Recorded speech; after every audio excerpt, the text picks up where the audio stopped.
quelles sont les 3 règles pour réussir sa transmission? La première règle, c'est d'anticiper. Anticiper d'abord pour pouvoir se préparer soi-même. C'est-à-dire que j'ai connu par exemple des chefs d'entreprise qui, au jour de la transmission, décidaient de ne plus donner parce qu'ils n'étaient pas préparés à ce qui se passait après. Ce qui se passe après, c'est qu'on passe d'un statut de chef d'entreprise à un statut de pré-retraité ou d'accompagnateur du chef d'entreprise. Donc on perd un peu de ce qu'on a pu faire et construire toute sa vie.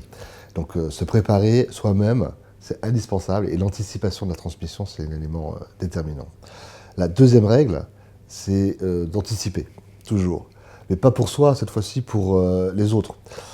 Il faut trouver la personne qui va pouvoir vous accompagner dans la transmission, le repreneur.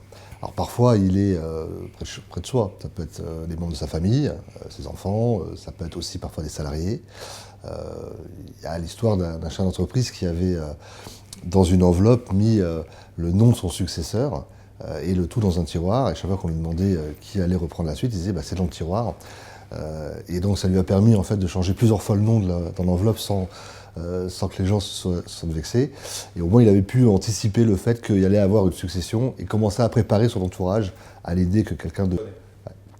La troisième règle pour réussir la transmission, c'est toujours l'anticipation. L'anticipation parce que d'un point de vue de l'optimisation de la transmission, plus on s'y prend en amont, plus ça va être facile pour le notaire, l'expert comptable, l'avocat qui accompagne le chef d'entreprise d'optimiser celle-ci sur un plan fiscal, social, juridique. Voilà. Si on s'y prend au dernier moment, l'éventail des possibilités est très étroit.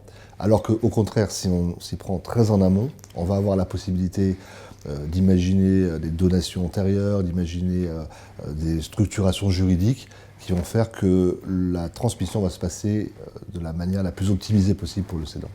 Donc voilà les 3 règles pour réussir sa transmission: anticiper, anticiper.